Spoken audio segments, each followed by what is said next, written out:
Hello, it's that Welsh nerd here today, and I'm going to be showing you how I paint Loyalist Heresy era Death Guard. Now, up to a point, you'll be able to follow this if you're painting normal Heresy era Death Guard, and the step I'm including to make them quote-unquote Loyalist is entirely optional. Now, to start, I prime the model using the Vallejo Grey surface primer, and then base the entire model with Rakarth Flesh. Purely to save time, I did it off video. The next step then is to use Castellan Green on the shoulder pads areas. So we apply it here, and this may take multiple thin coats to complete. And it's okay if things get a little bit messy here, because you'll tidy up the shoulder pads when you apply the trim. Okay, so once this stage is completed and the greens are done, the next step is to add Warplock Bronze to the pauldrons here, and also on this mark of armour, the faceplate.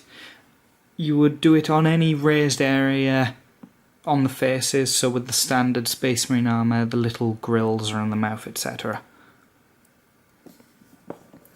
Okay, so give the pot a little bit of a shake, dip your brush in some water and dry it off gently, and then start applying Warplock Bronze all along the pauldron, like so. This time it needs to be a little bit neater to keep it off the green, but if it runs slightly into the edges, that's okay, because we'll clean that up in the next stages. Okay, so once the trim and the faceplate is done, the next step is to do any levers on the armour. So in this case, this sergeant is holding, has got a bolt pistol strapped to his thigh. For this, I'm going to use a Dryad Bark base, then a gentle highlight of Doombull Brown, just to bring up the layer a little bit. Now, for my Death Guard, I like to keep a darker, realistic tone, if that makes sense. So I don't really tend to go for colours that make them pop. But if you do, you can just build up the Doombull Brown just to get it a lighter brown. So once again, is shake your paint pot, gently place the tip of your brush in some water and wipe the excess off. And then you are going to very carefully apply the Dryad Bark to the lever, including the strap along here.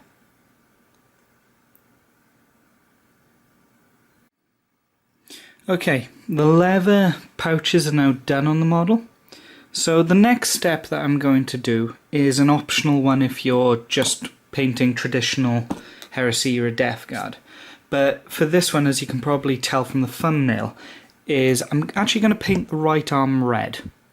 Now, in case you didn't know this comes from the old history of the Death Guard, and how previously they were known as the Dusk Raiders, where they painted their right arm and pauldron red to symbolise they were the Emperor's right hand. Now, my thinking behind this is the Loyalist Marines, after the Icefan drop incident, didn't really have the resources to do the entire arm pauldron work, but to show their loyalties back to the Emperor and to Terra and all that jazz, they've decided to repaint their red arm, just to show themselves that they are once again the Emperor's bloody right hand, and not Mortarian's unbroken blade, his Death Guard.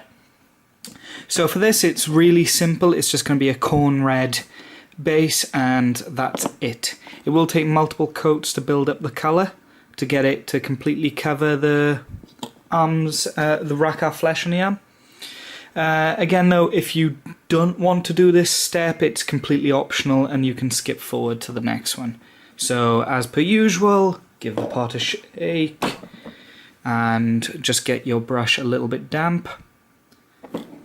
And then you just start painting in all of this arm into the nice deep Khorne Red. It should only take one coat, but it's better to do it thinner and need to apply a second, as opposed to doing one really thick coat and showing all your brush marks.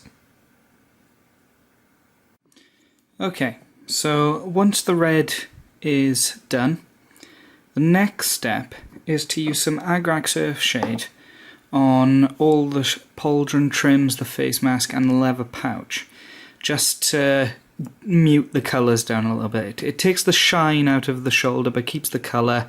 Likewise, the leather, because of Dryad Bark, when it's in light it looks like it's got a little bit of a shine to it, so the Agrax Earthshade will mute that out. So once again, give the pot a little shake, and then you want to use a fine brush and just start applying it to the pauldrons to start. I find that's the easiest place to start. When you look at it, you won't be able to see much of a difference with your own eyes until it's dried. Once it's dried, you will see that the shine from it has gone. During this step as well, it is also okay to let some of the wash run down into the recess, because it will create a solid line between the trim and the plating of the pauldron. So you just want to carry this on then for all the metallics, well, all the bronze that you've done for the armour so far.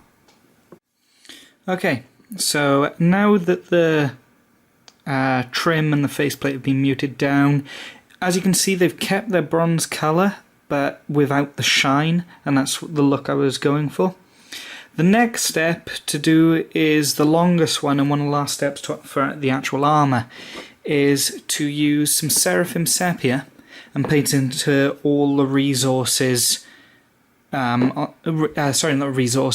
recesses along the armour. So the neck area along there, the chest there, in there, all along there, around the knees, across the top of the helmet and the side there. If you've done the red arm like I am, you can do the same but with Nuln Oil to get the same effect. The Seraphim Sepia doesn't really show up that well on the Khorne Red. But as per usual, you want to get the finest brush you can for something like this. And with the Seraphim Sepia, you want to put a sizable amount on your brush. I found it easier to control that way. And then you just start painting it into the recesses. I find starting towards the top, then dragging it down creates the best effects. If it runs a little bit, that's okay. If you found it's run too much, I would tidy it up with your Rakarth Flesh again. But if it's only a little, you can leave it, and it just creates that running look that the Death Guard are so famous for, with the mud, the grime and the dirt. But as you can already see, that collar there has already popped out just from underlining with Seraphim Sepia. So I'm going to do the same along all the recesses and bring you back once it's done. Okay, as you can see, once all the recess shades are done, the details of the model stand out a lot more than they originally did. There's really no need to highlight. You can, but I found on this armour mark it doesn't really work. On Mark 4 it does really well, but with the Mark 3 here it doesn't really work. So the next step, and the step to complete the armour once you've done this, is the eyes. And for the eyes I use Mephiston Red, because contrary to what I've said so far, I like the eyes to actually be bright. So to do this is not as hard as it sounds, especially on the Mark III armour. You want to get a little bit on your brush and just get a thin bit of paint at the top, like so.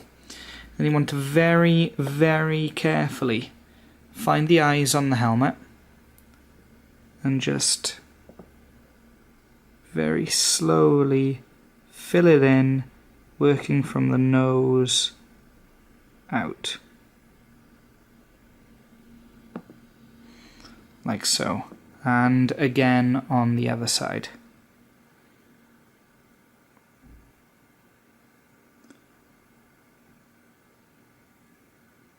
Like that. Once that is done then, and that has dried, you can use a little bit of Ardcoat just to give it a glossy shine.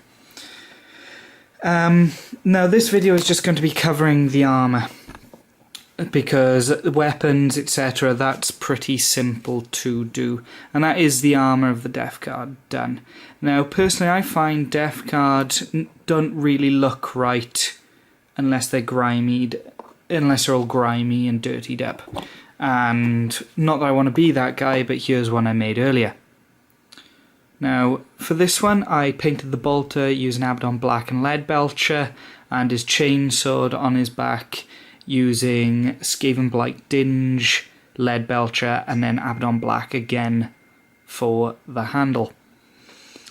To do the weathering effect that you see all over in the chipped armour, I used Skaven Blight Dinge, dipped it in some foam from a carry case, dabbed it off till there was very little left, and dabbed it over the armour.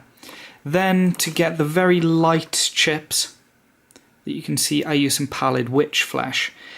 The Pallid Witch Flesh, I'd say, is the non-optional step here. However, the Skaven Blight Dinge depends on your base. I've gone for a dark, gritty base, so I've used a dark grey. If you're using more mud, you'd probably want to use a brown rather than grey. But yeah, that's how I paint my Death Guard Loyalists. I hope you liked the video. This has been That Welsh Nerd, and I will catch you in the next one.